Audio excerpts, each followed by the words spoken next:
రాజధాని ఇష్యూ మరోసారి ఏపీలో రాజకీయ దుమారం రేపుతోంది. జగన్ చేస్తున్న వ్యాఖ్యలు వైసీపీకి నష్టం చేకూర్చుతున్నాయా, కూటమి నేతలకు అస్త్రంగా మారుతున్నాయా? జగన్ కామెంట్లపై వైసీపీ నేతల వివరణలతోనూ లాభం లేదా?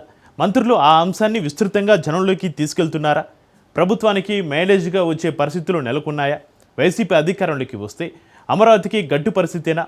అసలు రాజధానిపైన మాజీ ముఖ్యమంత్రి చేసిన వ్యాఖ్యలు దేనికి సంకేతం? ఇప్పుడు ఇవే ప్రశ్నలు రాజకీయ వర్గాల్లో చర్చనీయాంశంగా మారుతున్నాయి.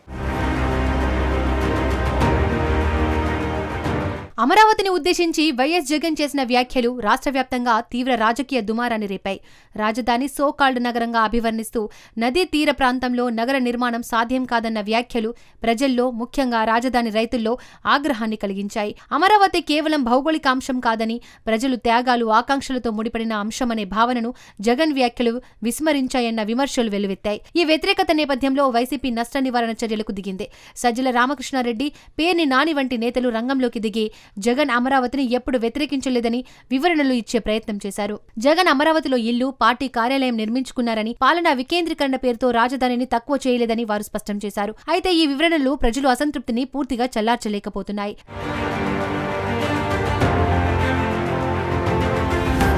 రాష్ట్ర విభజన అనంతరం ఆంధ్రప్రదేశ్ రాజధాని నిర్మాణంపై నాటి టీడీపీ ప్రభుత్వం అమరావతిని ప్రకటించారు. ల్యాండ్ పూలింగ్ ద్వారా 1000 ఎకరాలని అమరావతి గ్రామ రైతుల నుండి సేకరించింది అప్పటి టీడీపీ ప్రభుత్వం. అమరావతిలో నిర్మాణాలు చేపట్టినప్పటికీ 2019లో వైసీపీ అధికారంలోకి వచ్చాక రాజధాని ప్రాంతాన్ని అభివృద్ధి చేయకుండా పక్కన పెట్టేశారు. అంతేకాకుండా అమరావతిలో నిర్మాణాల కోసం 1,00,000 కోట్లు ఖర్చు పెట్టాల్సిన అవసరం ఉంటుందని, రాష్ట్రానికి 3 రాజధానులు అవసరమని తెరపైకి తీసుకొచ్చారు. తాజాగా కూటమి ప్రభుత్వం అధికారంలోకి వచ్చిన వెంటనే అమరావతిలో శరవేగంగా కేంద్ర సహాయ సహకారాలతో అభివృద్ధి చేయడం మొదలుపెట్టింది.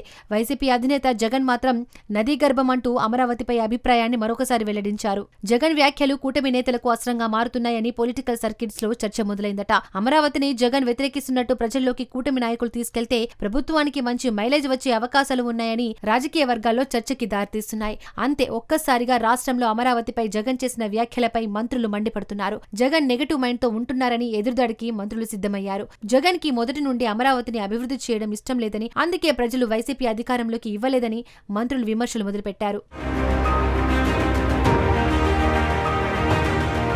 2024లో జగన్ ఓటమికి కారణాల్లో ఒకటైన రాజధాని అంశం. దీంతో వైసీపీ అధినేత తన స్టాండ్ మార్చుకుంటారేమోనని అందరూ అనుకున్నప్పటికీ మరొకసారి అమరావతి అనేది ముంపు ప్రాంతం అన్నటువంటి వ్యాఖ్యలు ఇప్పుడు కూటమికి బలాన్ని చేకూరుస్తున్నాయట.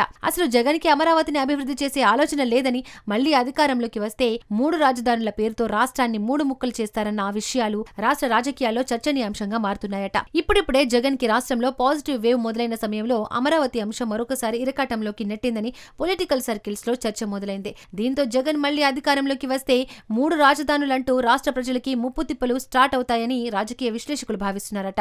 మెడికల్ కాలేజీల పీపీపీ విధానం, రాయలసీమ ప్రాంతంపై జగన్ ప్రజల్లోకి వెళ్లి కూటమిని ఇరకాటంలో పెట్టి సక్సెస్ అయినప్పటికీ అమరావతి అంశంపై చేసిన వ్యాఖ్యలతో ఒక్కసారిగా డౌన్ ఫాల్ అయ్యాడని చర్చ మొదలైందట. నదీ గర్భంలో ఉంటే కేంద్రం ఎందుకు సహాయం చేస్తుందని, కేంద్ర అధికారులు సైతం అమరావతిని స్టడీ చేశారని, ఘనమైన చరిత్ర అమరావతికి ఉందని మంత్రులు ప్రజల్లోకి తీసుకెళ్తున్నారు. చరిత్ర కలిగిన అమరావతిని జగన్ హేళనగా చూస్తున్నారని, అధికారంలోకి వస్తే మళ్లీ రాష్ట్రం 3 ముక్కలయ్యే అవకాశాలు ఉన్నాయని మంత్రులు ప్రతిదాడికి దిగుతున్నారు. ఏది ఏమైనా కూటమి నాయకులు ఈ రాజధాని అంశాలని ప్రజల్లోకి బలంగా తీసుకెళ్లాలని, జగన్ ని మరింత వీక్ చేసే పనిలో ఉన్నారట. మొత్తానికి జగన్ చేసిన వ్యాఖ్యలు వైసీపీకి నష్టం చేకూర్చే పరిస్థితిని తీసుకువచ్చిందనే గుసగుసలు ఆ పార్టీలోనూ వినిపిస్తున్నాయట.